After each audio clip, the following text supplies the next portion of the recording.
સુઈગામ તાલુકાનું હરસડ ગામ તંત્રના પાપે ભોગવી રહ્યું છે મુશ્કેલીઓ। ગ્રામ પંચાયત કે સ્ટેટ હાઈવે વિભાગ દિયોદર બને ભેગા મળી રસ્તાનું નક્કી કરી રસ્તામાં ભરેલા વરસાદી પાણીનો નિકાલ કરે તેવી ગ્રામજનોની માંગ ઉઠી છે।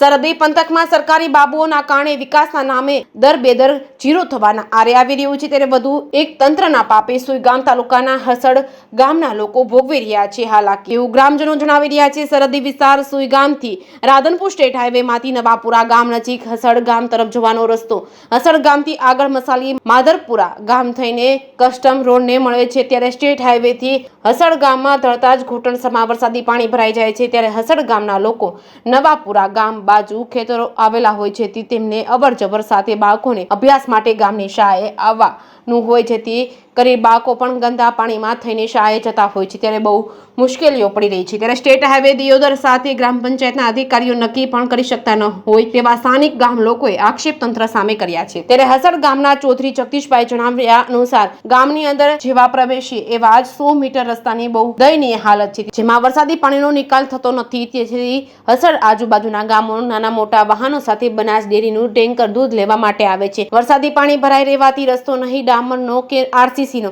જેથી કરીને બેસી અને ઘૂંટણસમાં પાણી ભરાઈ જાય છે, જેથી તંત્ર તાત્કાલિક ધોરણે પગલાં ભરે તેવી ગામજનોની માંગ ઉઠી છે। જે કેસની ગુજરાતી સાથે અશોક નાઈ, સાબરકાંઠા। પાણીના રસ્તાની સમસ્યા છે।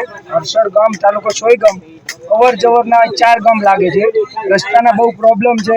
તાલુકાવાળા કાંઈ જવાબ દેતા નથી। ચોમાસામાં પાણીના બહુ પ્રશ્નનો સોલ્યુશન આવતું નથી। વારંવાર ગટરના હિસાબે બાળકોને ભણવાની તકલીફ પડે, દૂધ ભરાવાની તકલીફ પડે। બહારથી આવનાર જે ભાભરથી અમારે ડાલા આવે છે એ પણ ફસાઈ જાય છે, એનો પણ કોઈ નિકાલ આવતો નથી। ઉપાડીને સામાન બધું લાવવું પડે છે, પણ તંત્ર આનો કોઈ નિર્ણય લેતી નથી। અને અમારા ગામમાં છેલ્લે કોઈ પંચાયતના સરપંચ છે નહીં, કારણ કે 2 ગામની પંચાયત ભેગી હતી, એના હોવાથી આ ગામમાં કોઈ વિકાસનું કામ થતું નથી। આ જે પ્રશ્ન છે, આ રસ્તાનો પ્રશ્ન છે, એ બહુ છેલ્લા 10 વર્ષથી છે, આજનો નથી। છેલ્લા 10 વર્ષથી તંત્ર કોઈ આનો નિર્ણયનો જવાબ લેતું નથી। એવી તંત્રને નમ્ર વિનંતી છે કે આ તાત્કાલિક જોઈ અને આનો નિર્ણય કરે। તમે કઈ રજૂઆત કરી? રજૂઆત દિયોદરમાં 2 વખત ગઈ સાલ મેં પોતે લેખિતમાં આપેલું છે, અને એક કોપી મેં તાલુકામાં પણ આપેલી હતી, પણ એનો નિર્ણય આવ્યો નથી। ગામજનોને નથી કીધું, પણ મેં જાતે જઈ અને કોઈક મહેસાણાના ચૌધરી નવીનભાઈ કરીને કોઈક હતા, એવો કોઈ જવાબ આપ્યો નથી કે તાલુકામાં કોપી આપો। મેં પોતે તાલુકામાં આપી હતી, પણ એનો કોઈ નિર્ણય આવતો નથી। હવે આ હરસડનો રસ્તો છે, હરસડથી નવાપુરાનો, અહીંયા પાણી એટલું બધું ભરાય છે કે ચાલવા માટે તકલીફ પડે છે। ચાલવામાં એટલી તકલીફ પડે કે વાહન ઊંધા પડી જાય છે। બૈરા હોતા આમાં વાહનમાં બેહાતું નથી અને ખાડા પડી ગયા છે।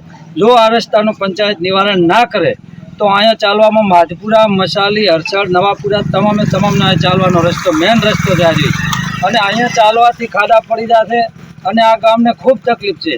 આ ગામની તકલીફ મટાડવા માટે સરપંચ હોય, ડેલિકેટ હોય, ગમે એ હોય, એને આ તકલીફ મટાડવાની જરૂર છે। અને આટલી વિનંતી છે કે આ ખાડાને પૂરી અને આનો પ્રશ્નનો હલ કરો અને આટલા પ્રશ્નનો ઉકેલ કરજો। મારું નામ રામજીભાઈ રામાભાઈ માધપુરા। અહીંયા હું કાયમ ચાલું છું, મારે કાયમ ભાભર જવાનું છે અને કાયમ તકલીફ પડે છે। આવું જ પાણી ભરાય છે, વરસાદ આવે તો ચાલવાની શક્તિ નથી, એવું છે।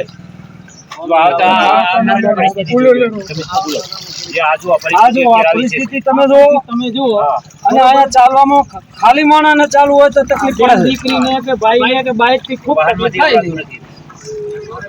પછી રોડ ડાયવર્જન બનાવી દો, સારો રસ્તો બીજો બનાવી દો, બરોબર?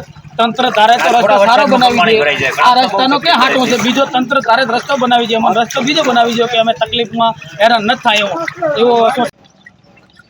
હાલ તમે જે જોઈ રહ્યા છો, અહીંયાથી આ રસ્તો છે એ 3 થી 4 ગામને જોડતો રસ્તો છે। ત્યાંથી માધપુરા, મસાલી, બોરુ, આ બાજુ લીંબોણી એ જવાનો રસ્તો છે। એ જગ્યાએ છેલ્લા ઘણા 10 વર્ષથી ઘણા બધા ઇસ્યુથી પ્રશ્ન અહીંયા પાણી ભરાવાનો છે। આપ પાછળ જોઈ શકો છો કે જે છેલ્લા છેવાડાના છે 100 મીટર વિસ્તાર સુધી સતત ગુડાસુનું પાણી ભરાઈ જાય છે। 4-4 ફૂટનું પાણી હોય છે, અને વધારે પડતા પાણીના કારણે જ્યારે ટેન્કર પણ અહીંયાથી નીકળતું હોય, પાણીનું ટેન્કર છે, દૂધનું ટેન્કર, એના કારણે રસ્તો દબાય છે, અને દબાવાના કારણે એટલા મોટા ખાડા પડ્યા હોય છે કે જ્યારે સ્કૂટર ચાલક કે વાહન ચાલક નીકળે ત્યારે એને ખબર નથી હોતી કે ક્યાંથી જ નીકળવું। તો હમણાં જ 3 થી 4 જણને ત્યાં પડવાના સંજોગો પણ એવા થયા। અમે વારંવાર લેખિત, મૌખિક રજૂઆતો વહીવટીતંત્રને કરી છે।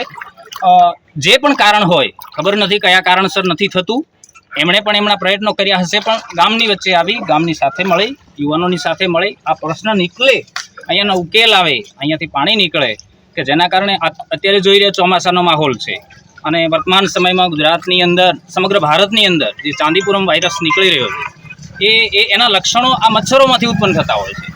તો અહીંયાથી પસાર થતું બાળક જ્યારે અહીંયા આવા ભીના પગે જ્યારે સ્કૂલની અંદર જશે તો એ કેવા વાતાવરણની અંદર ભણશે, એનામાં ભવિષ્યમાં રોગ કેવા થશે. તો અમારો પ્રશ્ન વહીવટીતંત્રને એક જ છે કે મહેરબાની કરી અહીંયા સામે જે દેખાય છે એ બહુ ખર્ચો પણ નથી કે સામેથી ટેકરો છે, ટેકરાને તોડી અને ગમે તે રીતનો નિકાલ કરી અને અહીંયાથી પાણીનો નિકાલ કરવામાં આવે તો જે ચોમાસાના જે મચ્છરજન્ય રોગો છે એનાથી પણ અમને રાહત મળે અને 4 થી 5 ગામોનો જે અહીંયાથી વાહન વ્યવહાર થાય છે એ ગામનો પણ અમને ખૂબ બધાને લાભ મળે. તો તંત્રને મારી એક નમ્ર અરજ સાથે વિનંતી છે કે આ બાબતને ઘટતું કરવા જેટલું બને તેટલું સત્વરે કાર્યવાહી કરે એ જ આશા સાથે આપની કે વારંવાર વૈગમ તાલુકામાં રજૂઆત કરેલ છે. એટલે વૈગમ તાલુકાવાળા એમ કહે છે કે તમારે આ દિયોદરમાં આવે રોડ આમાં આવે, બરોબર. હવે અમારો આ ક્યાં રોડ આવે છે અમને કોઈ ખબર ન હોય, અમે એક અભણ માણસ છે, બરોબર. પણ અમારા રોડની આ સમસ્યા દૂર થાય અને આ ખાડાનું અને ગામ હેરાન ન થાય એ જ અમારી સમસ્યા, બરોબર. આ ભૂલકા બાળકો, હવે અત્યારે આવડા નાના બાળકો તમે એક ખાલી આમના વિડીયો મૂકો તો ભૂલકા બાળકો હેરાન થાય છે, બરોબર. ખેતરથી એમના મા બાપ મેળવા આવે તો કેવી રીતે આવે એ ખુદ પડી જતા હોય અને બધી હેરાન થતા હોય. કેટલા સમયથી છે આ સમય વર્ષોથી છે, આ સમસ્યા દૂર થતી જ નથી. અમને બસ આ સમસ્યા દૂર થાય કાં તો અમને રોડ ઊંચો ઉપાડી આલે અને કાં ડાયવર્ઝન કરી અને કાંક રોડનું સોલ્યુશન આપે. બસ સોયગામ મામલતદારમાં અમે ઘણું કીધું છે, બધાને રજૂઆત કરેલી છે, બરોબર. પણ કોઈ અમારી રજૂઆત સાંભળતો નથી. પણ અમારે આ બાળકો અથવા હું પોતે મારી ઘરવાળા હોય કદાચ કે વસ્તુ છે, મારા 2 દીકરા કે દીકરી લઈને આવતો ને આ રોડમાં પડી જાઉં અને પાણી પી જાય, કોની આ જવાબદારી છે? તંત્રની કે કેની જવાબદારી છે?